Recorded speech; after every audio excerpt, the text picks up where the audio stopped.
Berjumpa lagi dengan Albarak. Kita lanjutkan cerita kelahiran kembali Dewa Abadi tanpa nama. Jangan lupa share, like, komen, dan subscribe. Kelahiran kembali Dewa Abadi tanpa nama bab 1801, mendengarkan. Ekspresi Brady menunjukkan ketidakpercayaan. Beberapa saat yang lalu, dia bersiap untuk membunuh Kedar, tetapi dalam sekejap, situasinya berubah, dan dia masih tidak mengerti apa yang terjadi. Namun, Dion hanya menyeringai, memakan buahnya dengan santai seolah tidak terjadi apa-apa. Bahkan jika semua orang yang ada di dunia ini tidak mengerti apa yang terjadi, bagaimana mungkin dia tidak mengerti? Ia segera menyadari saat persepsi Kedar tentang waktu melambat. Ini adalah tanda bahwa lingkaran ki jiwanya telah aktif secara tidak sadar, yang memungkinkan kecepatan berpikirnya meningkat secara signifikan. Yang menarik adalah tidak ada halo yang muncul di atas kepala Kedar seperti yang terjadi pada Dion, Clara, dan Little Alona.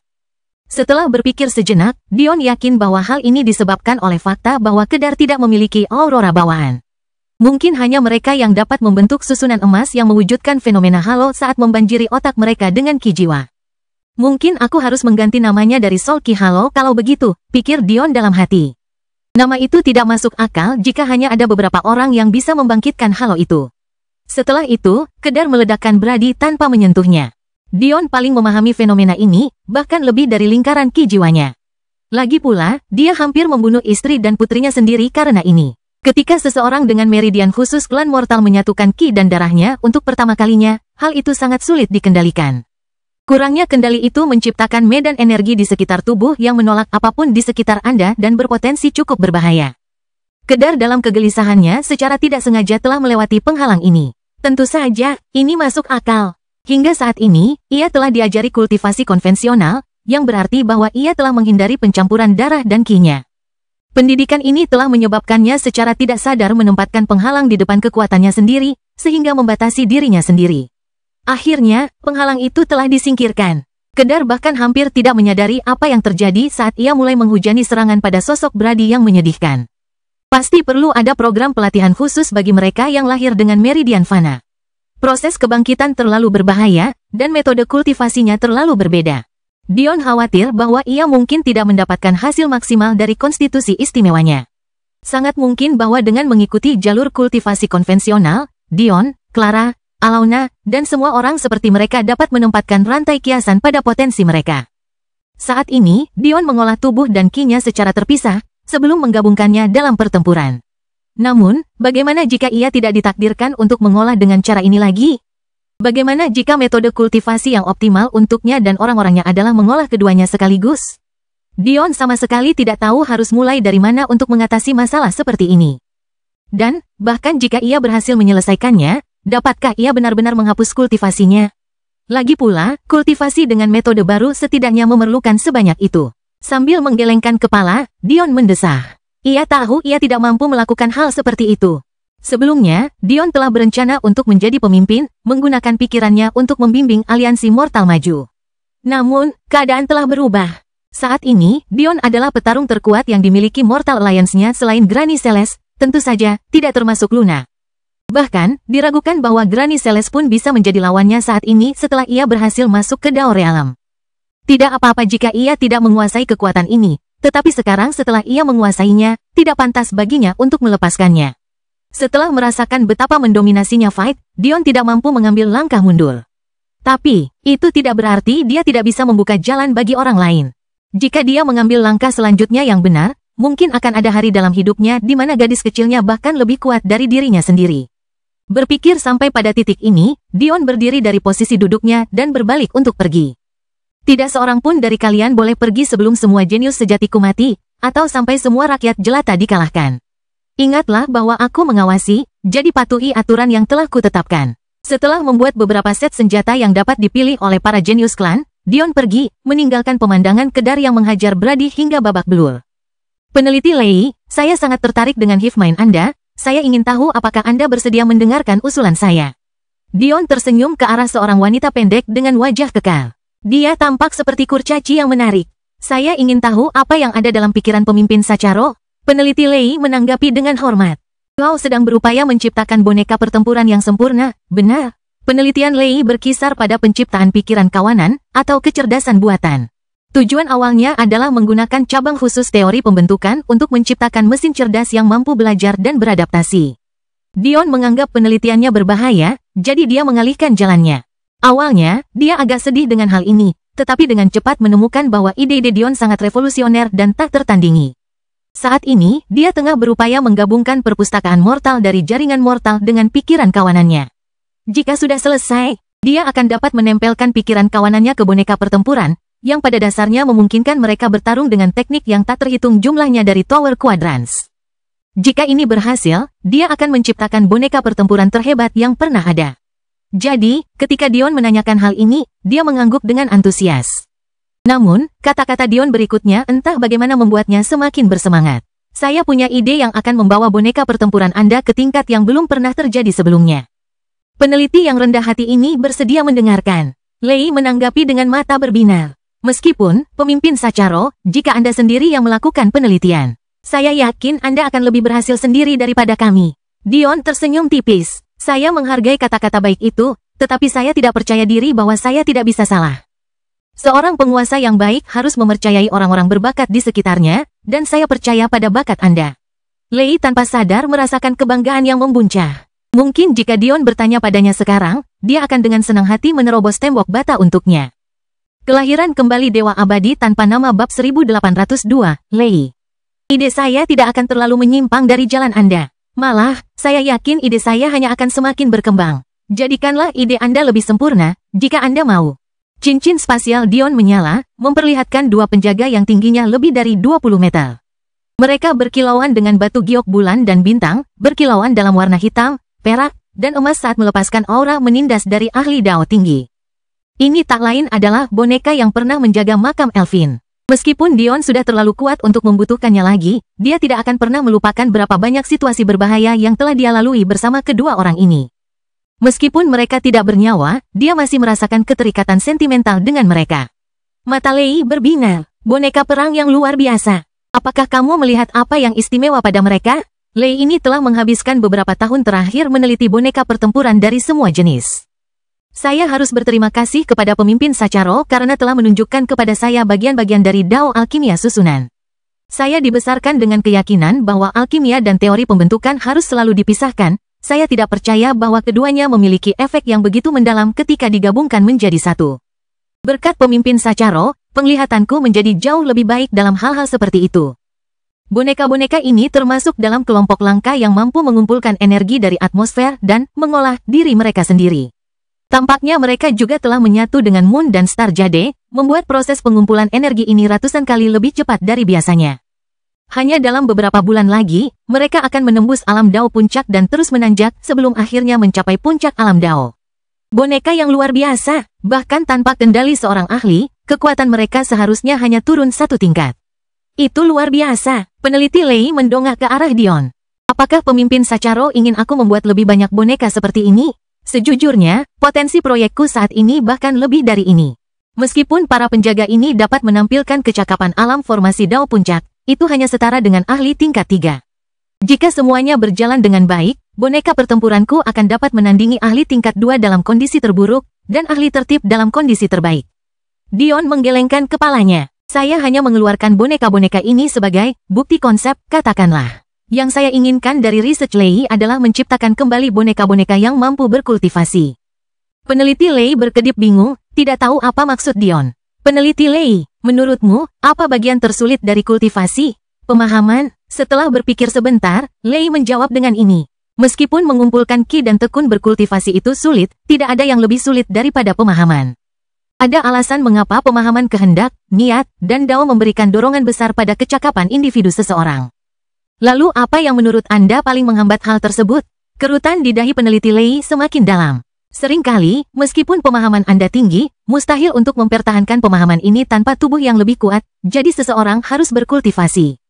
Namun, kultivasi berjalan lambat dan dipengaruhi oleh banyak hambatan.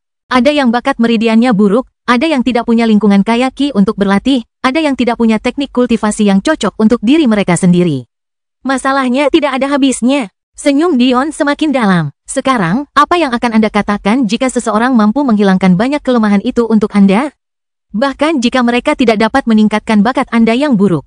Bagaimana jika mereka dapat memberi Anda lingkungan yang kaya akan kultivasi? Bagaimana jika mereka dapat memilih teknik yang tepat untuk Anda? Kebingungan peneliti Lei langsung terhapus oleh keterkejutannya. Yang saya ingin Anda ciptakan adalah pikiran kawanan yang mampu merestrukturisasi tubuh siapapun menjadi boneka pertempuran. Saya kemudian ingin pikiran kawanan itu mampu merujuk silang setiap teknik yang tersimpan di dalam perpustakaan Fana sebelum menetapkan jalur optimal bagi kultivator ini. Bagaimana menurutmu? Peneliti Lei gemetar. Maksudmu menggunakan boneka pertempuran untuk mensimulasikan jalur potensial yang dapat ditempuh manusia. Kemudian mencari tahu terlebih dahulu apakah jalur tersebut merugikan atau tidak. Menyusun jalur terbaik bagi seorang kultivator bahkan sebelum mereka melangkah satu langkah pun di jalan kultivasi. Jika detak jantung Lei tidak bertambah cepat, apakah dia bisa menyebut dirinya seorang peneliti? Ini belum pernah terjadi sebelumnya. Tujuan Dion jelas. Dia tidak tahu apakah ada metode kultivasi yang lebih baik bagi mereka yang bertubuh seperti dia atau tidak, dan dia pasti tidak akan pernah menggunakan putrinya untuk eksperimen semacam itu.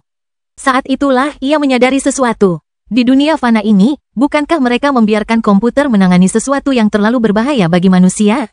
Mengapa tidak membawa filosofi seperti itu ke sini? Mungkin jika cukup banyak teknik yang dihimpun ke dalam pangkalan data pikiran kawanan, maka akan mampu membentuk teknik-teknik kultivasi baru dari awal. Yang disesuaikan secara sempurna untuk setiap individu. Peneliti Lei, saya ingin Anda menghubungi para insinyur perangkat lunak dari klan manusia saya. Mereka sangat memahami teori seputar kecerdasan buatan dan mereka akan sangat membantu Anda. Dimengerti, Lei mengangguk dengan serius meski pikirannya melayang memikirkan semua kemungkinan. Kalau begitu, aku serahkan padamu. Jika kau berhasil, tak diragukan lagi kau akan mendapatkan tempat di bahtera kemanusiaan bersama peneliti Ton. Saya akan melakukan yang terbaik. Sambil mengangguk puas, Dion berbalik untuk pergi, tujuannya adalah peneliti lainnya. Peneliti Farah, peneliti Amoy. Dion muncul di dalam lab lain, kali ini di hadapan seorang peneliti yang berfokus pada cloning. Ia menyapa keduanya dengan senyum cerah, penampilannya hangat. Awalnya, Dion mengalihkan penelitian Farah untuk membantu peneliti Curi dan Kline menciptakan kembali hamster surgawi. Namun, setelah percobaan itu sukses besar, proses tersebut tidak lagi membutuhkan Farah, jadi dia kembali ke hasratnya yang sebenarnya. Sebenarnya, dengan kiat-kiat bermanfaat dari Dion dan basis data informasi dari dunia fananya, Farah telah berkembang pesat. Baginya, cloning sudah bukan masalah lagi. Satu-satunya masalah adalah cloning memiliki rentang hidup yang menyedihkan. Disinilah peneliti Amoy berperan. Kelahiran kembali Dewa Abadi tanpa nama bab 1803, beranikah kau? Peneliti Amoy berfokus pada penuaan, meyakini bahwa surga menetapkan batasan usia yang dibuat-buat. Alasannya sederhana, mengapa seorang dewa tingkat 3 hidup dalam periode 10.000 tahun yang sama dengan dewa tingkat 2? Secara logika, bukankah seharusnya dewa tingkat 2 hidup lebih lama? Lagi pula, mereka mengisi lebih banyak meridian dengan ki dewa. Meskipun pemikiran ini menarik, Dion tidak menganggapnya sangat berguna. Jadi, meskipun ia mengizinkan Amoy memperoleh manfaat yang sama seperti peneliti lain, ia tidak begitu bersemangat untuk mengamati kemajuannya. Ia lebih banyak melakukannya untuk menyelamatkan mukanya dan berjaga-jaga jika penelitiannya benar-benar menghasilkan sesuatu yang menarik. Dion tidak pernah menyangka bahwa dia akan menemukan tempatnya di sini membantu peneliti Farah menyingkirkan kelemahan fatal klonnya. Pemimpin Sacharo, mereka berdua membungkuk hormat. Saya punya usulan menarik untuk kalian berdua. Meskipun mungkin sulit, pengalaman ini bisa sangat bermanfaat. Amoy memiliki perasaan yang paling suam-suam kuku terhadap Dion, terutama karena dia telah diabaikan, jadi dia tidak memiliki reaksi yang hebat seperti Lei sebelumnya atau Farah sekarang. Namun, karena rasa hormatnya terhadap Dion yang tidak secara terang-terangan tidak menghormatinya, dia tetap mendengarkan dengan sopan. Ditambah lagi, basis data dunia fana Dion telah memungkinkannya beberapa terobosan juga. Cincin spasial Dion berkelebat, kali ini menampakkan wadah kecil menyerupai vas hitam emas yang indah sebelum membuka tutupnya. Laboratorium itu tiba-tiba dipenuhi dengan aroma yang memabukkan, kedua wanita itu merasa seringan udara. Madu Ratu Lebah Giok, kedua peneliti itu langsung mengenalinya. Ini adalah harta karun yang tak terkira nilainya. Bahkan, banyak ramuan kelas bintang tidak dapat menandinginya. Dion sudah lama terbiasa dengan madu lebah Ratu Giok dan bahkan menganggapnya biasa saja, tetapi tampaknya orang lain tahu betapa berharganya madu itu. Madu itu benar-benar tak ternilai harganya. Membiarkan seseorang menaikkan meridiannya satu tingkat penuh hanya dengan satu tetes saja adalah hal yang tak terbayangkan. Namun, Dion tidak lagi terkejut karenanya. Lagi pula, jika menara dapat menghadiahinya Little Yang dan Yin, belum lagi Lightning Willow Mas yang telah menyelamatkan hidupnya bukan hanya sekali, tetapi 2 kali, dari kesengsaraan. Madu ini hampir tampak biasa saja di samping mereka. Kedua wanita itu gemetar, memahami permintaan Dion kepada mereka. Madu perlu dikatalisis oleh enzim dalam perut lebah agar terbentuk dengan baik. Untuk madu istimewa seperti madu lebah Ratu Giok, prosesnya bahkan lebih melelahkan. Konon, setelah menghasilkan setetes madu, lebah Ratu Giok akan mati setelah melepaskan seluruh saripatinya. Binatang tingkat tinggi, hilang, begitu saja. Apa maksud semua ini? Itu berarti bahwa madu giok itu sendiri mengandung DNA dari lebah Ratu Giok yang telah punah sejak lama. Jika mereka dapat mengekstrak DNA yang tersisa dari madu giok, mereka mungkin dapat memungkinkan Ratu Lebah Giok muncul di dunia ini sekali lagi. Tetapi, ini terlalu berharga. Farah dan Aimoy gemetar. Yang tadinya kegembiraan kini berubah menjadi ketakutan. Bagaimana jika mereka gagal? Bahkan jika Dion baik kepada mereka sampai sekarang. Bagaimana mungkin seseorang bisa menanggung kehilangan sesuatu yang sangat berharga tanpa hasil apapun? Bahkan jika DNA lebah Ratu Giok tetap ada, jumlahnya akan sangat sedikit. Ditambah lagi, karena seekor lebah hanya dapat menghasilkan satu tetes, itu berarti setiap bagian DNA akan berasal dari lebah Ratu Giok yang berbeda, sehingga tugasnya menjadi lebih sulit. Ini bahkan tidak menyebutkan jumlah waktu yang telah berlalu sejak tetesan ini dikumpulkan. Melihat vas kecil di tangan Dion, getaran mereka semakin kuat. Meskipun ini adalah kesempatan besar, mereka tidak berani mengambilnya. Ah, kalian berdua salah paham. Dion menggaruk kepalanya dengan canggung, lalu membalikkan tangannya untuk menuangkan madu ke dalam mulutnya. Kedua peneliti itu melihat dengan kaget, jantung mereka berdebar-debar. Tidak, teriak mereka berdua bersamaan. Semua orang tahu bahwa Anda hanya boleh minum satu tetes madu sehari. Meskipun tidak akan membunuh Anda jika minum lebih banyak, itu sangat boros. Dion terkekeh saat beberapa suapan praktis terhirup olehnya di bawah tatapan mata mereka yang terkejut. Vas ini mungkin terlihat kecil, tetapi ruang di dalamnya seukuran lautan kecil. Saya bahkan tidak bisa menghitung berapa banyak tetes air yang ada di dalamnya. Sambil menatap mereka, dia tersenyum dan mendecakkan bibirnya. Sekarang, apakah kalian berani? Kedua wanita itu saling berpandangan, lalu kembali menatap Dion. Ya, meskipun Dion tidak memiliki jumlah pasti tetesan yang tersimpan di dalam vas kecil berwarna hitam emas itu, ia memiliki tebakan yang bagus. Jika jumlahnya benar-benar tak terbatas, permintaannya akan tampak tidak berguna. Setidaknya di permukaan. Dari ingatan Dion, ada sebuah badan air yang dikenal sebagai danau besar di dunia fana miliknya.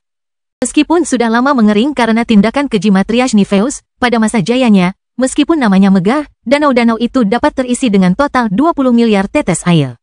Ini mungkin terdengar berlebihan, tetapi benarkah? Setelah menguasai begitu banyak alam semesta, Dion tiba-tiba memiliki triliunan individu di bawah kekuasaannya.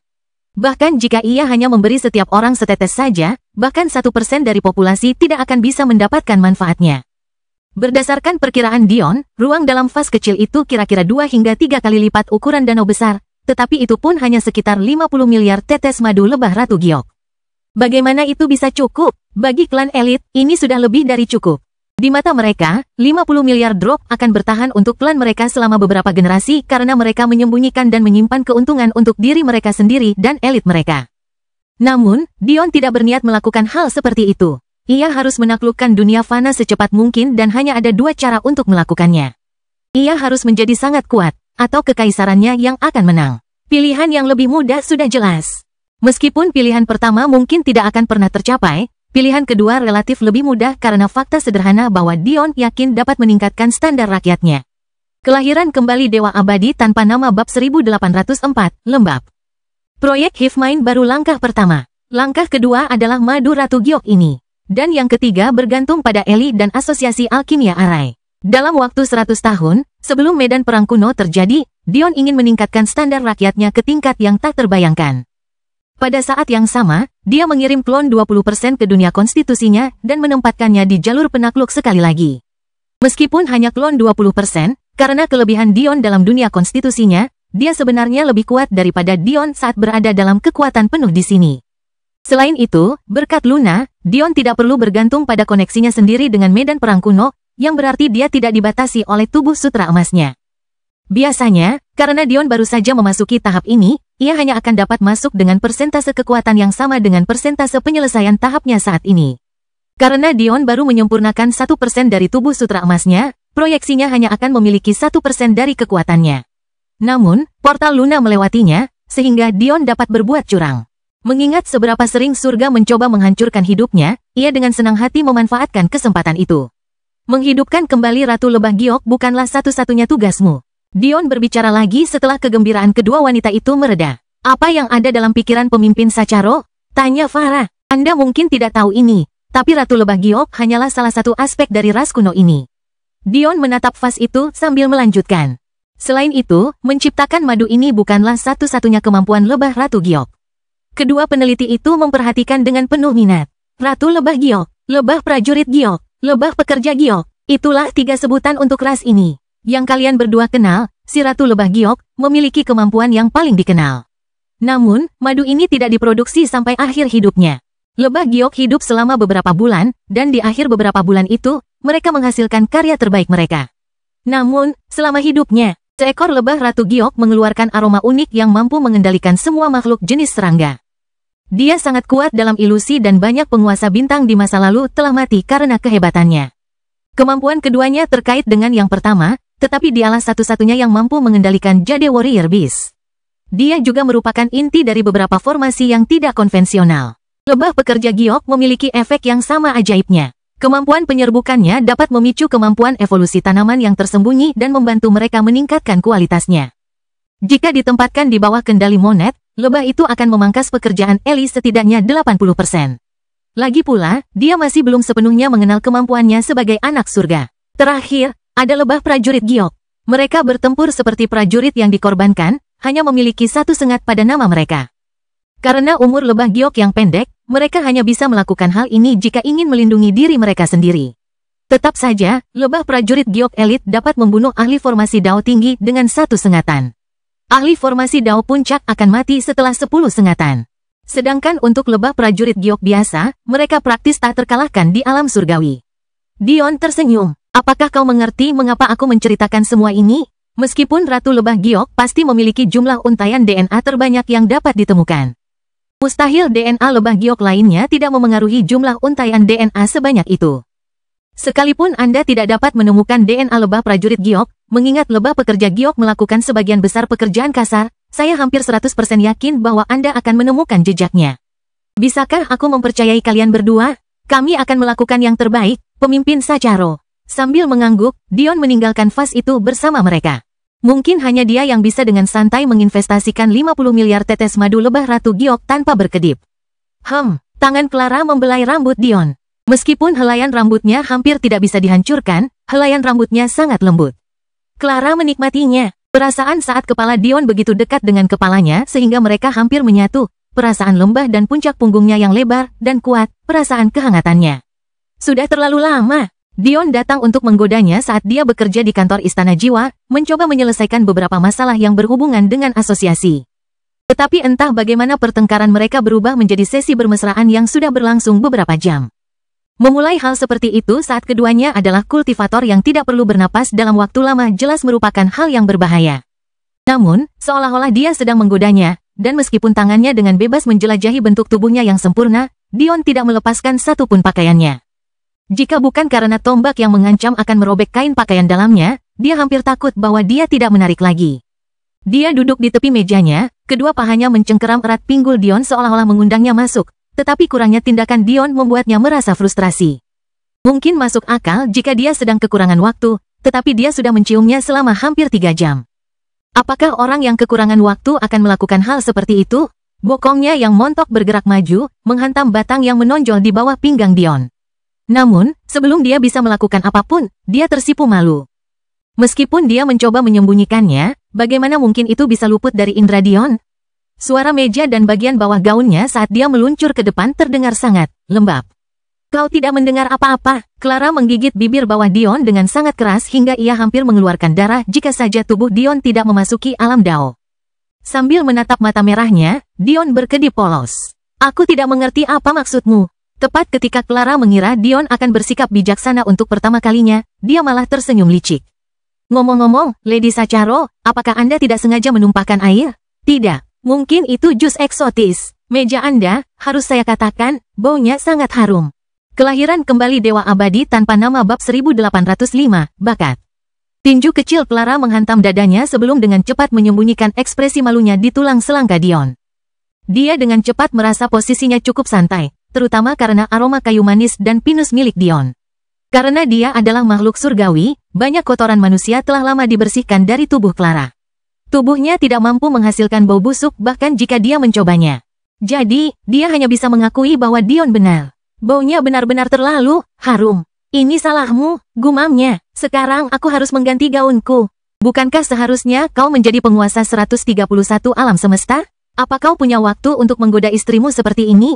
Dion tersenyum, memegang seikat rambut Clara dan mengendus pelan. Ia merasa seluruh tubuhnya nyaman.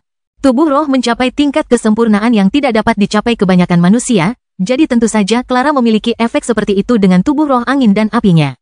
Tentu saja, kata Dion dengan percaya diri. Saya akan selalu punya waktu. Clara menggelengkan kepalanya, mengendurkan cengkeraman pahanya di pinggul Dion saat apinya akan mengalahkan aroma harumnya ke alam lain. Bahkan, api itu membawa gaun dan pakaian dalamnya bersamanya, tetapi pemandangan indah tubuhnya yang sempurna lenyap dalam sekejap saat dia menggunakan susunan untuk membentuk gaun baru. Itu sungguh mengesankan. Meskipun memiliki konstitusi sejatinya kurang dari setahun, Clara telah mencapai alam inten api ke-8. Dan itu tanpa bergantung pada Dion untuk kultivasi ganda dan membuang waktu 4 bulan untuk menyaksikan Dion bertarung. Mereka yang memiliki tubuh roh api benar-benar tak tertandingi dalam hal ini. Ini belum semuanya, kecepatan kultivasinya telah mencapai tingkat lain. Baru sekitar setahun yang lalu dia masih seorang celestial tingkat pertama, sekarang dia hampir memasuki tahap keempat. Yang menarik, hal ini juga menjadi alasan mengapa dia memperlambat dirinya. Setelah mengetahui kebenaran bakat Ki-nya, Clara meluangkan waktu untuk melatih tubuhnya dengan tekun agar bisa mengejar ketertinggalannya. Hanya dengan begitu dia bisa menunjukkan kekuatan aslinya. Dion cemberut, kerja keras selama berjam-jam telah hilang. Pergi sana, Clara hampir menggeram, jelas-jelas frustrasi secara seksual. Namun ekspresi cemberutnya hanya membuat seringai Dion semakin lebar. Apakah kau benar-benar datang ke sini hanya untuk membuatku frustrasi? Aku punya pekerjaan yang harus kulakukan, kau tahu. Aku tidak bisa menengok istriku tanpa motif tersembunyi. Menurutmu aku ini pria macam apa? Clara melotot padanya. Baiklah, baiklah. Saya hanya ingin memberitahu Anda bahwa beberapa peneliti memiliki proyek besar yang telah saya berikan kepada mereka, jadi tidak apa-apa untuk mengalokasikan lebih banyak dana untuk mereka. Clara mengerutkan kening. Dengan ledakan populasi dan ratusan renovasi yang harus kita lakukan di 98 jagat raya, bahkan sumber daya yang setara dengan 30 jagat raya pun sedang didorong hingga batas maksimalnya. Pada tingkat ini, kita akan bangkrut dalam setengah milenium. Dion menyeringai, lihatlah dirimu, mengkhawatirkan sesuatu yang akan terjadi 500 tahun kemudian.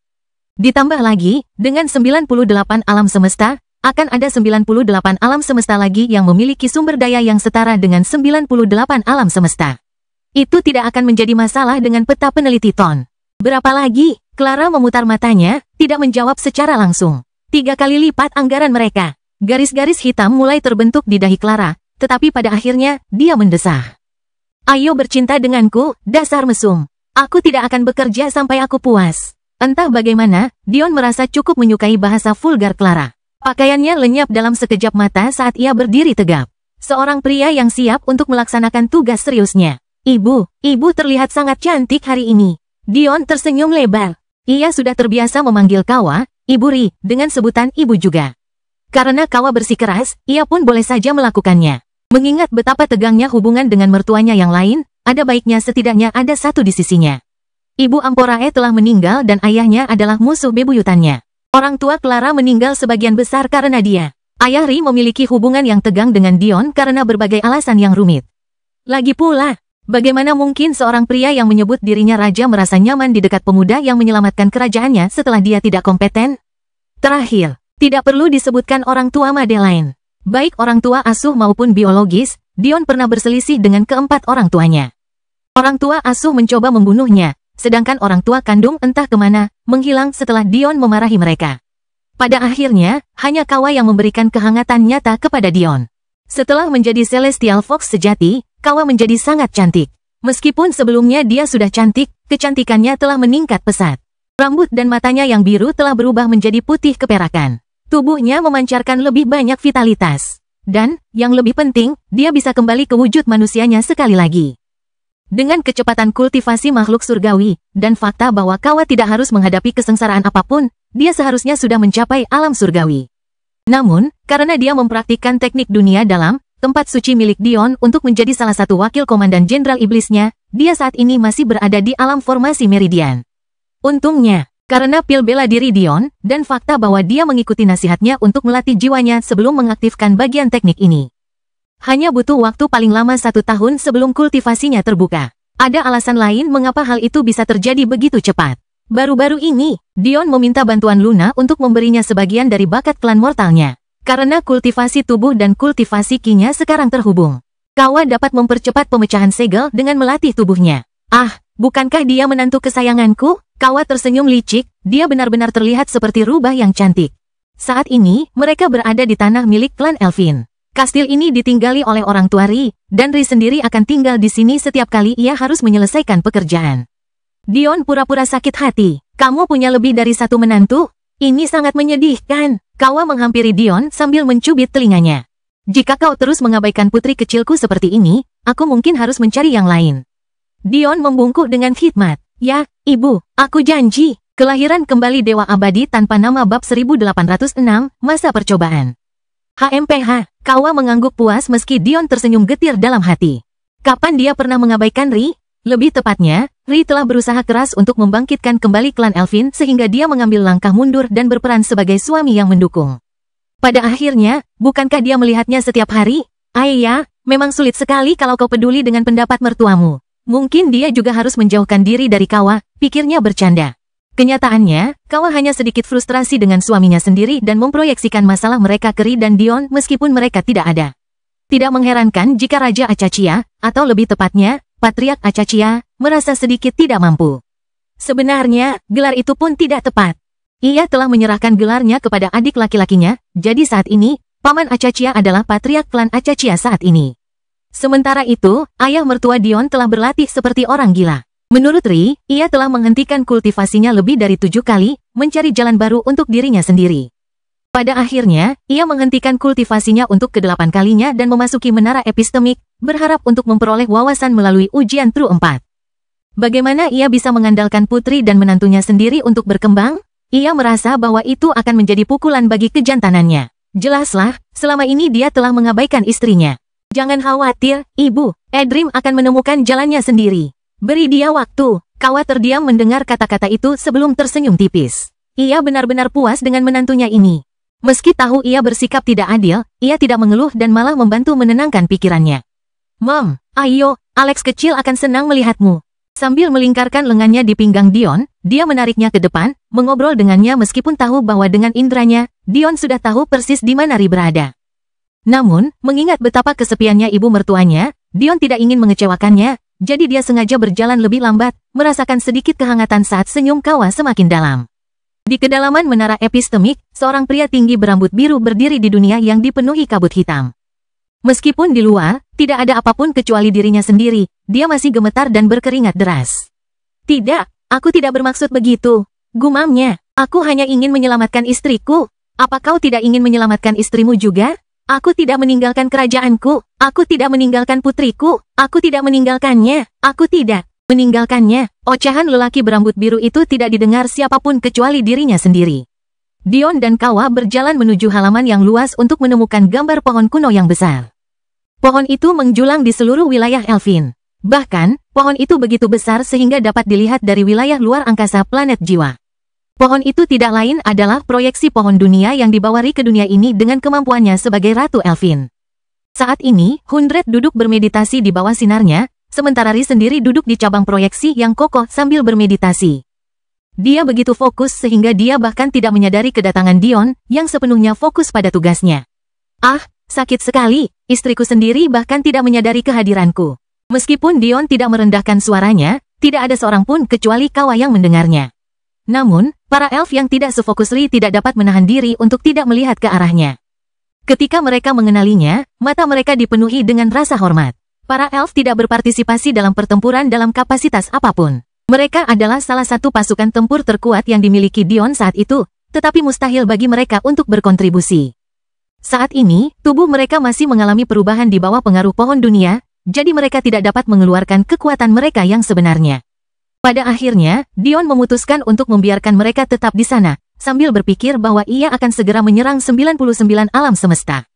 Namun, sekarang setelah ia memutuskan untuk tidak melakukan tindakan gegabah seperti itu, ia dihadapkan pada dilema. Dari klan tingkat 1 masa percobaan, hanya klan Pakal, Gautama, dan Jafari yang memperoleh cukup pahala untuk menjadi klan tingkat 1 resmi. Klan Gautama, yang dipimpin oleh Alidor, menyerap apa yang tersisa dari Ueda, dan secara efektif mengambil alihnya. Kedua klan tersebut memiliki hubungan darah yang sangat dekat sejak awal, karena mereka baru berpisah beberapa generasi yang lalu, itulah sebabnya kedua klan mereka pernah sangat dekat. Berkat kontribusi Alidor dan para putra serta putri, mereka tidak saja berhasil mengumpulkan cukup banyak pahala untuk menjadi klan tingkat 1. Mereka juga berada di jalur yang tepat untuk menjadi klan tingkat 2. Masalah-masalah ini membuat Dion pusing. Meskipun ia ingin mengutamakan istrinya, hal itu tidak mungkin dilakukan dalam situasi seperti ini. Ia tidak bisa begitu saja memberikan status kepada para elf jika mereka tidak pantas mendapatkannya. Jika prestasi yang dibutuhkan dapat dipenuhi oleh Ri sendiri, itu akan baik-baik saja.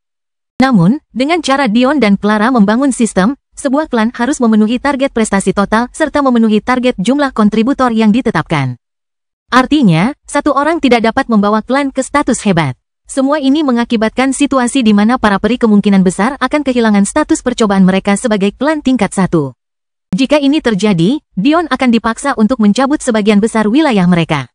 Kalau dia benar-benar melakukan hal tersebut, apa yang telah dilakukan ibu mertuanya dengan memproyeksikan status perkawinannya yang buruk kepadanya mungkin akan menjadi lebih dekat dengan kebenaran daripada yang ingin diakuinya.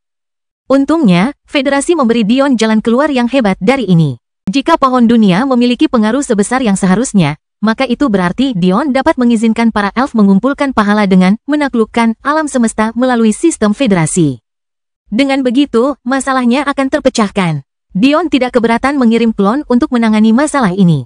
Lagi pula, satu klon miliknya sudah lebih kuat daripada pemuda manapun yang berusia di bawah 1000 tahun. Setidaknya di Tower Quadrants. Kelahiran kembali Dewa Abadi tanpa nama bab 1807, jeritan. Namun, Dion harus memainkan masalah federasi ini dengan benar. Bahkan jika dia dapat menyelesaikan semua misi mereka dalam sekejap dan mengklaim setiap semesta di kuadran menara untuk dirinya sendiri, akan sangat bodoh jika dia melakukannya. Jika dia bertindak seperti ini, bagaimana reaksi klan lain? Sebagian mungkin menerimanya karena takut akan kekuatan klan Sacharo, tetapi banyak yang tidak. Mereka yang bergabung dengan federasi, meskipun tahu bahwa mereka tidak sekuat klan terbaik, hanya melakukannya karena mereka memiliki secercah harapan. Sedangkan bagi klan terkuat, mereka yakin akan kemampuan mereka untuk mendapatkan keuntungan dari hal-hal ini. Namun, bagaimana jika Dion dengan seenaknya merenggut semua harapan itu dari mereka? Mereka pasti akan bereaksi keras. Oleh karena itu, Dion harus bersikap bijaksana. Setidaknya pada awalnya, dia akan membiarkan para jenius di bawahnya bersinar. Dengan cara ini, klan lain akan memiliki kesempatan dan reaksinya tidak akan separah itu. Ketika waktunya tepat, ia akan maju dengan gagah berani, mengklaim tanah untuk dirinya sendiri. Bahkan jika mereka mengeluh saat itu, semuanya sudah terlambat. Kekuatan Dion akan terkonsolidasi. Begitu ia berhasil, ada kemungkinan ia dapat menaklukkan kuadran menara sebelum medan perang dimulai. Untuk mencapai hal ini, tentu saja dia membutuhkan para jenius. Para jenius klan mortal belum siap, tetapi dia memiliki jenderal iblis dan peri. Ditambah lagi, dalam waktu sekitar 10 hingga 20 tahun lagi, dia akan mampu menciptakan kelompok lainnya. Tentu saja, dia juga punya istri. Meski begitu, meskipun Dion memang datang ke sini untuk masalah serius yang berkaitan dengan ini, yang lebih penting lagi, dia datang untuk sesuatu yang sama sekali berbeda. Dan itu, tentu saja, untuk menggoda istrinya. Di bawah tatapan penuh hormat para elf dan dengan ibu mertuanya yang terkekeh di sisinya, Dion melesat maju, diam-diam muncul di belakang sosok Ri yang tengah bermeditasi. Hari itu, pekikan Ratu Elfin mengguncang wilayah mereka. Melihat Dion menggendong tubuh Ri yang gembira, Kawa menggelengkan kepalanya. Apa yang kalian lihat? Kembali bekerja. Kawa menegur para elf yang tadinya sedang bermeditasi. Kalian semua sangat lamban, kalian telah kehilangan muka untuk klan elf kita. Semua orang bertarung kecuali kalian semua. Tidakkah kalian malu mengandalkan ratu kalian untuk mempertahankan posisi kalian? Mendengar kata-kata ini, api membakar perut para elf. Mereka memiliki warisan karena telah berlari begitu lama. Ras yang dulunya perkasa, penguasa era, hancur karena kemajuan mereka sendiri. Sudah waktunya bagi mereka untuk bangkit sekali lagi. Melihat mereka kembali fokus pada tugas mereka, Kawa mengangguk dan pergi berlatih sendiri. Sebelum segelnya terlepas, dia harus melatih tubuhnya ke alam surgawi. Jika dia tidak bisa melakukan ini bahkan dengan bakat Celestial Fox dan sumber daya yang dicurahkan Dion padanya, dia akan terlalu malu untuk mengangkat kepalanya. Kawa mendesah, "Suamiku, aku harap kamu menemukan jalanmu.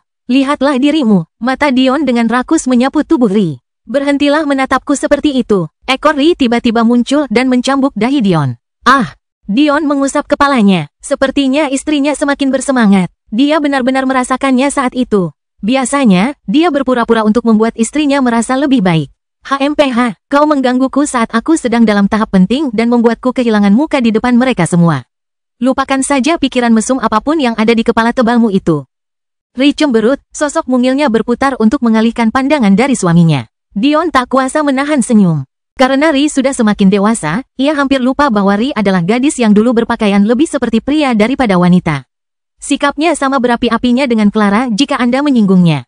Oh, ayolah, itu hanya lelucon kecil. Ditambah lagi, apakah kau pikir aku hanya datang menemuimu saat aku punya pikiran mesum? Suamimu adalah pria yang sangat baik. Aku tidak punya pikiran seperti itu. Oh ya, lalu mengapa kau membawaku ke kamar tidur ini dan bukannya ke ruang pertemuan para tetua? Dion menyentuh hidungnya dengan canggung. Kebetulan, benar-benar kebetulan. Dion tak kuasa menahan tawa dalam hati. Beberapa saat lalu ia tampak begitu bahagia, tetapi kini semuanya telah berubah. Namun, ia mengerti alasannya. Ri tentu saja khawatir tentang ayahnya dan hubungan orang tuanya. Meskipun ia mengerti hal ini, sebenarnya tidak banyak yang dapat ia lakukan. Meskipun Dion tidak menganggap dirinya sebagai pemimpin yang buruk, ia tidak mampu membantu seseorang mendapatkan kepercayaan diri. Bahkan, jika ia mencoba membantu Edrim, efeknya mungkin akan sebaliknya. Dion melangkah maju dan melingkarkan lengannya di pinggang Ri. Meskipun Ri membelakanginya, Dion masih bisa membaca ekspresi khawatirnya. Dia akan baik-baik saja. Jangan lupa, dia adalah salah satu empati sejati yang langka yang pernah lahir. Tidak ada seorang pun yang berada dalam posisi yang lebih baik daripada dia untuk memahami kebenarannya sendiri. Ri tanpa sadar bersandar ke belakang, sambil mendesah pelan. Aku tidak setuju dengan apa yang dilakukannya. Ucapnya lembut, tapi aku juga tidak bisa menyalahkannya. Beberapa hal memang salah, tidak peduli jalan mana yang kau ambil. Jika aku harus meninggalkan Little Alaunia untuk menyelamatkanmu, apakah aku akan melakukannya? Kurasa aku harus melakukannya. Ri gemetar sebelum tersenyum tipis. Kau hanya mencoba menjilatku. Aku tidak akan merentangkan kakiku untukmu hari ini. Tangannya menepis tangan jahat yang bersiap merayapi tubuh mungilnya. Jangan bilang kau juga menginginkan keluarga, kata Dion dengan nada licik. Jika kau meminta dengan baik, aku bisa dengan murah hati memasukkan bayi ke dalam tubuhmu. Itu akan menguji jati diriku yang utuh. Tapi apapun yang bisa membuat istriku bahagia. Ri mencibir. Dari mana kau dapat ide itu? Lagi pula, jika kau berani meninggalkan Little Alaunia untuk menyelamatkanku, aku tidak akan pernah memaafkanmu. Tunggu sampai dia dewasa. Dion tahu bahwa Ri bersungguh-sungguh dengan kata-kata itu. Meskipun kedua orang tuanya kembali, sama seperti dirinya, dia memahami rasa sakit karena mereka menghilang. Kelahiran kembali Dewa Abadi tanpa nama bab 1808, jangan dibuka. Maaf. Saya mengunggah bab-bab kerenik. Jangan dibuka. Badai dahsyat di sekitar Ryu mengamuk. Badai itu sangat dahsyat, badai yang dapat merobek lapisan ruang bahkan tanpa mengandalkan sifat jiwa. Atau mungkin justru karena efek pasif dari sifat jiwanya sehingga hasilnya sangat dibesar-besarkan. Fenomena kelahiran yang muncul tinggi di langit tampak muncul dan menghilang begitu saja. Yang membuat mereka tidak stabil bukanlah ketidakmampuan Ryu untuk mengendalikannya, melainkan karena mereka tampak agak ragu-ragu untuk menyatu namun masih belum mampu mengambil langkah terakhir. Bahkan dalam keadaan aneh setengah menyatu, setengah tidak menyatu ini, kekuatan yang mengalir melalui tubuh Ryu mengancam akan meraung sendiri. 9 pilar dalam dirinya nyaris tidak mampu menahannya, tetapi bahkan saat itu, setiap kali fenomena kelahirannya menyatu sebagian, kekuatan gemuruh akan bangkit dan hampir mencabik-cabiknya. Ryu bisa merasakan bahwa sudah gila untuk melakukan hal sejauh ini. Kekuatan tubuhnya saat ini tidak hanya beberapa kali lebih kuat. Dia merasa seperti bisa menghancurkan gunung dengan tangan kosong. Seperti satu hentakan kaki bisa menciptakan sungai yang membelah satu benua menjadi dua, seperti dia bisa memetik bintang dari langit dan menanamnya di bumi. Seolah-olah fondasinya akhirnya terbangun dan tubuhnya menyadari betapa besar kekuatan yang tersembunyi di dalamnya.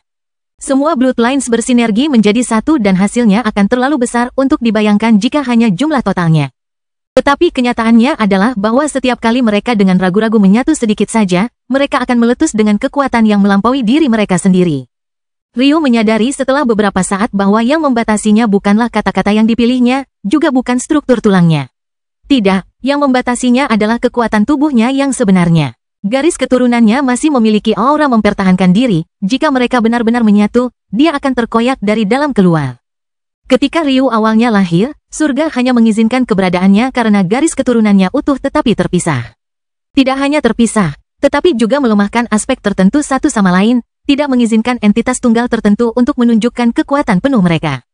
Inilah sebabnya ketika Ryu membuka denyut tubuh dan pembuluh tubuhnya, masing-masing garis keturunannya menerima pukulan dalam jumlah kekuatan yang seharusnya dapat mereka berikan kepadanya bahkan di sakrum.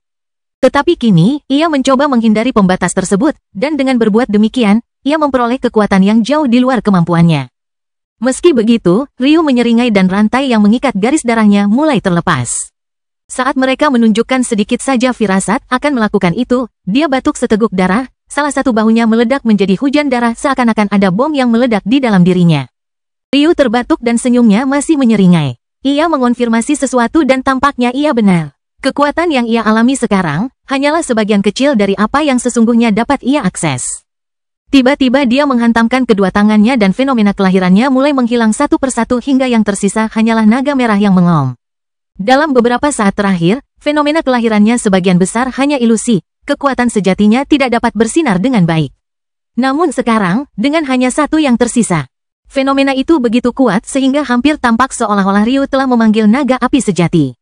Sisiknya berwarna merah delima pekat dengan api hitam tersembunyi yang menari-nari di dalam masing-masingnya. Ambillah wujud dan bakarlah langit. Ledakan, tubuh Ryu meledak dengan sisik merah, tingginya bertambah dari 2 meter menjadi 4 meter. Cakar tumbuh dari tangannya dan sepasang sayap bersisik yang dilingkari api hitam terbentuk.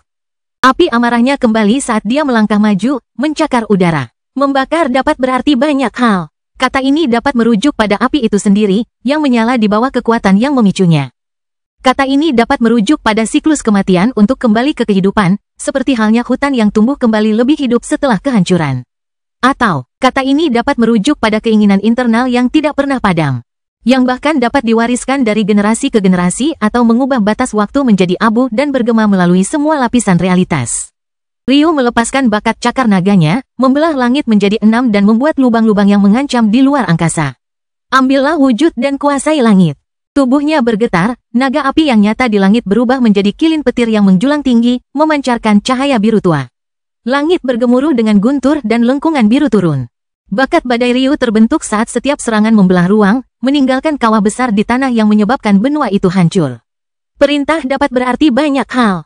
Perintah dapat merujuk pada kepemimpinan dan tanggung jawab yang menyertainya. Perintah dapat merujuk pada kekejaman, kebencian yang kuat yang memaksa mereka yang berada di bawah kekuasaan Anda untuk tunduk pada keinginan Anda. Atau, perintah dapat merujuk pada kata terakhir, penghakiman yang menggema dan final yang bahkan dapat menundukkan langit. Benih petir kesengsaraan milik Ryu berdengung dan tendangan mencambuk melesat bagaikan sabit, membelah garis di angkasa yang berderak dengan petir biru di tepinya. Ambil bentuk dan bentuklah surga. Ledakan, tubuh Ryu meletus dengan api keemasan. Api kelahiran kembali miliknya, yang diwarnai dengan keagungan ciptaan dan kekuasaan, bergema di sekelilingnya. Bahkan sedikit saja tanda-tanda ki api dipaksa tunduk dan dikepung dalam pelukan tuan mereka. Foreg dapat berarti banyak hal. Bisa merujuk pada keinginan yang kuat untuk membersihkan diri dari kotoran. Waktu dan upaya yang harus dihabiskan untuk memeras biji hingga kering dari bagian-bagian yang buruk dan membantunya mencapai kilau yang selalu layak didapatkannya.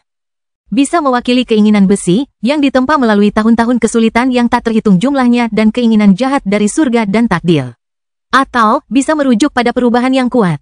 Kobaran api yang tak terhentikan, kurangnya perhatian terhadap takdir dan keinginan surga dan kemauan untuk mengambil apa yang diberikan kepada Anda, dan membentuknya menjadi harta karun.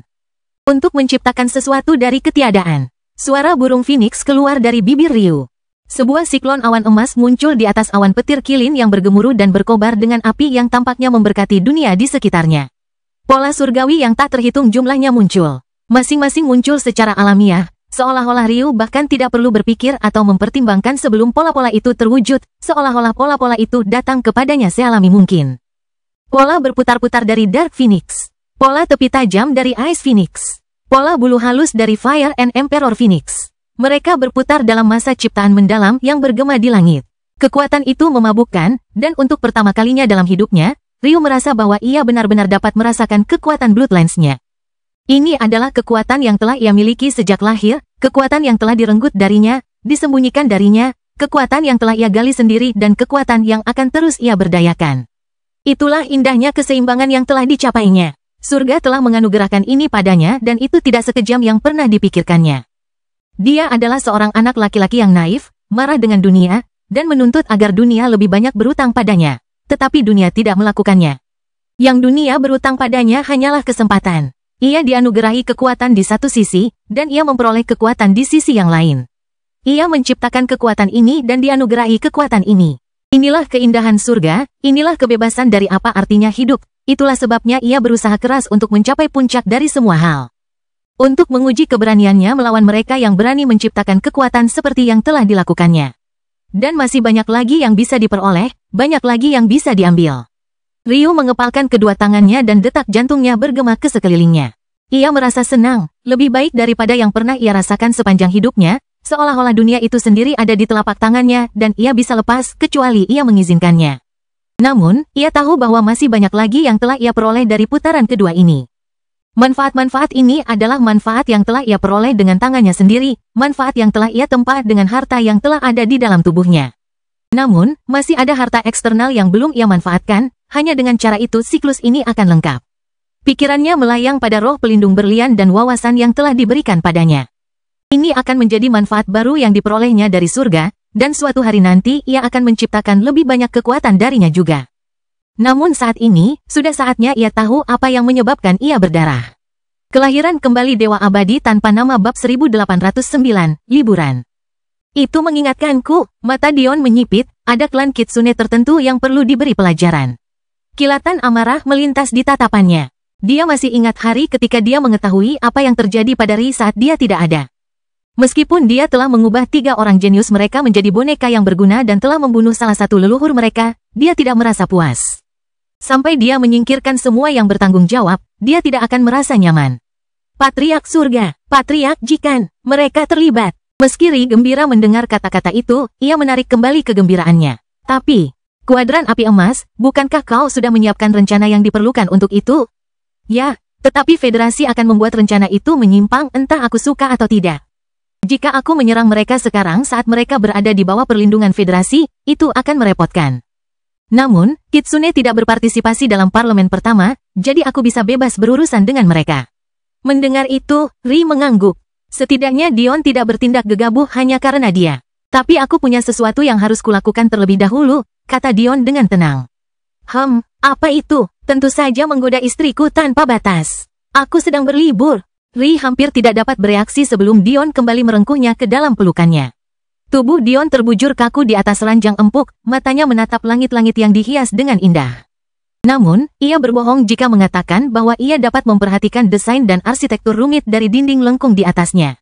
Sesekali, tubuhnya akan bergetar sebelum kejang. Di luar konteks, hampir tampak seolah-olah pemimpin Sacharo yang perkasa sedang mengalami kejang.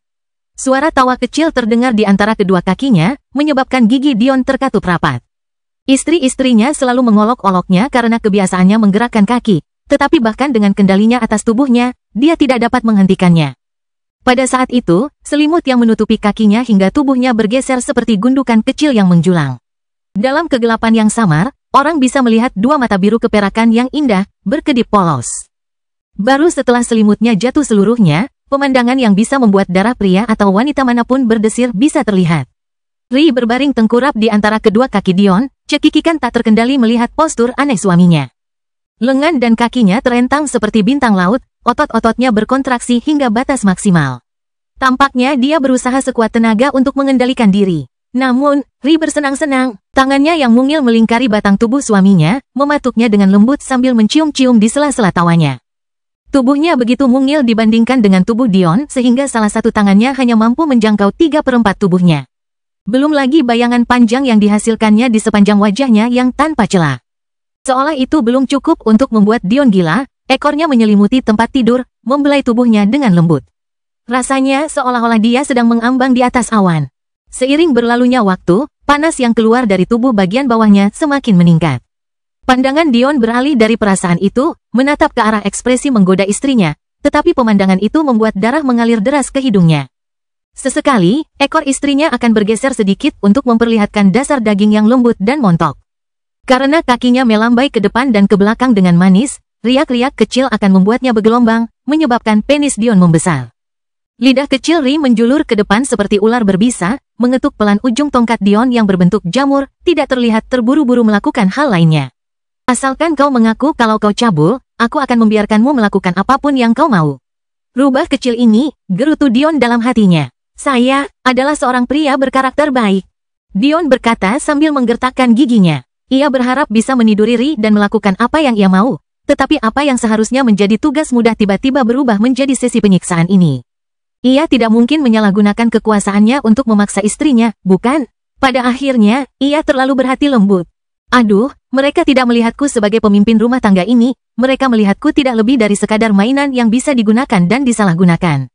Semoga surga menjadi saksinya. Dion mengalihkan pandangannya kembali ke langit-langit, meratap dengan sedih. Mungkin itu hanya kebetulan, tetapi ketika Dion selesai berbicara, terdengar suara petir menyambar dan guntur bergemuruh. Hujan yang menenangkan mulai turun dan membuatnya merasa sangat nyaman. Bahkan, ia merasa belum pernah setenang ini dalam hidupnya. Hari-hari seperti ini sungguh merupakan berkah. Meskipun orang lain mungkin tidak menyukai hujan, itu adalah cuaca favoritnya. Selama dia berada di dalam rumah, tentu saja. Di masa mudanya, ia selalu berdiam di dalam rumah, bermain-main dengan gadgetnya. Hujan memberinya alasan untuk menyendiri selain kesepian. Bahkan sekarang, saat ia dewasa, ia masih memiliki perasaan yang sama meskipun ia tidak lagi menjadi anak yang kesepian. Ri terkekeh mendengar ucapan suaminya. Sejujurnya, dia hanya menggodanya untuk menikmati pemandangan tubuhnya yang menegang. Melihat kekar dan proporsionalnya tubuhnya, rasa basah yang tak terkendali menyebar di antara kedua kakinya. Pada saat itu, pintu ruangan itu terbuka. Namun, alih-alih terkejut atau marah, Ri dan Dion malah tersenyum saat seorang wanita cantik berambut ungu masuk. Siapa lagi kalau bukan Madeline? Hanya Dion dan istri-istrinya yang bisa datang ke tempat ini dengan bebas. Alis Madeline terangkat melihat pemandangan lucu di hadapannya, sebelum ekspresinya berubah menjadi senyum tipis. Merasakan api menyala di bawah pusarnya, jubahnya diam-diam melorot ke lantai sebelum dia merangkak ke tempat tidur di samping Dion. Panas yang terpancar dari bagian bawah tubuh Dion tumbuh ke tingkat berikutnya, lengannya melingkari pinggang lembut Madeline. Dia tidak akan membiarkan para wanita jalang ini menggodanya lebih jauh. Api putih menyembur dari tubuhnya, melapisi setiap inci ruangan. Namun, alih-alih membakar, rasanya tidak ada yang lebih nyaman dari ini. Kelahiran kembali Dewa Abadi tanpa nama bab 1810, bagaimana? Napas istrinya menjadi berat. Ri tidak tega menggoda lebih lama lagi saat ia merangkak dari posisinya di antara kedua kaki Dion.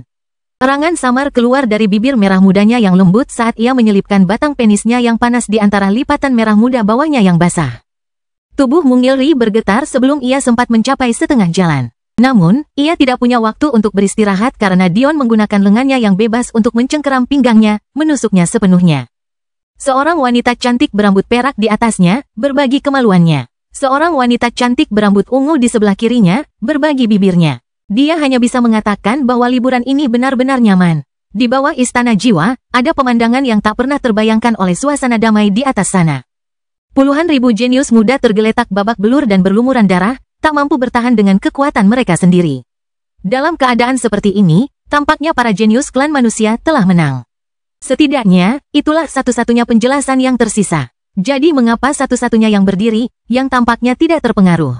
Adalah seorang pemuda berhidung bengkok yang hampir tidak dikenali Dion. Di separuh ruang bawah tanah, 36 orang jenius fana terbaring. Di separuh lainnya, lebih dari 50.000 orang jenius muda terbaring. Di tengah-tengah semuanya, tinggal seorang pemuda. Berdasarkan aturan Dion, 36 jenius manusia seharusnya mati. Faktanya, dia tidak ikut campur dari awal hingga akhir, membiarkan mereka bertarung sesuka hati. Namun, tampaknya si hidung bengkok itu sudah berbelas kasihan. Namun, pada saat ini, wajahnya tampak tak berdaya. Jika seseorang melihat rangkaian kejadian yang mengarah ke sana, akan mudah untuk menjelaskan alasannya. Seolah ada sesuatu yang merasuki mereka, para jenius klan fana itu pun terpacu. Mereka bertarung dengan gagah berani, merasa seolah-olah mereka akan kehilangan perasaan yang akhirnya mereka pahami setelah sekian lama jika mereka mundur selangkah saja. Terutama Kedar, seakan mengingat sikap acuh tak acuh dan sedikit rasa jijik dalam tatapan Dion, mengeluarkan semua kemampuannya. Namun, pada akhirnya, itu tidak cukup untuk mengalahkan pemuda ini. Si jenius berhidung bengkok ini adalah yang terakhir bertarung. Sebenarnya, ia merasa tidak enak. Saat gilirannya tiba, para jenius klan fana sudah kelelahan meskipun bergantian. Meskipun ia yakin bisa mengalahkan mereka semua bahkan tanpa keuntungan ini, hasilnya tidak seperti itu. Dia mendesah, pemimpin Sacharo ini mungkin ingin mengeluarkan potensinya. Dia mungkin akan marah, tapi bukan dalam diriku untuk kalah dengan sengaja. Jika dia ingin membunuhku, biarlah. Terserahlah. Dia sudah lebih baik dari ayah dalam hal dia peduli membesarkan mereka yang belum menunjukkan kegunaannya. Makam ibu akan tetap berada di wilayahnya meskipun makamku tidak. Siapa lagi pemuda ini kalau bukan anak haram Patriarch Raven, Pejisel? Kepala Pejisel tersentak, hanya untuk melihat Dion berdiri santai jauh di atas kepalanya, melihat pemandangan di bawahnya. Namun, alih-alih merasa takut, bibirnya berkedut. Apakah kamu benar-benar harus datang ke sini tanpa mengenakan apapun kecuali celana dalam? Kamu adalah ahli formasi Dao. Bukankah seharusnya kamu memiliki sedikit kesopanan? Dion tidak peduli dengan hal-hal seperti itu. Bahkan, dia akan muncul di sini dalam keadaan telanjang jika bukan karena tindakan cepat Ri. Satu-satunya alasan mengapa mereka tampak seperti petinju adalah karena Ri tidak berhasil menyelesaikan susunan ciptaannya sebelum dia terlalu jauh. Bagaimanapun, semua orang tak sadarkan diri kecuali seorang anak laki-laki. Apa pentingnya? Jika orang lain mendengar pikirannya, dia pasti akan dimarahi. Dia adalah penguasa lebih dari 100 alam semesta, dia harus lebih peduli dengan wajahnya.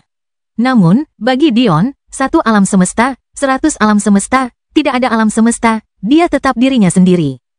Menarik, Dion tersenyum. Pejisel Raven, aku pernah membaca tentangmu. Ku dengar kau memperoleh wujud manusia sebagai binatang kelas surga meskipun belum mencapai alam surgawi terlebih dahulu.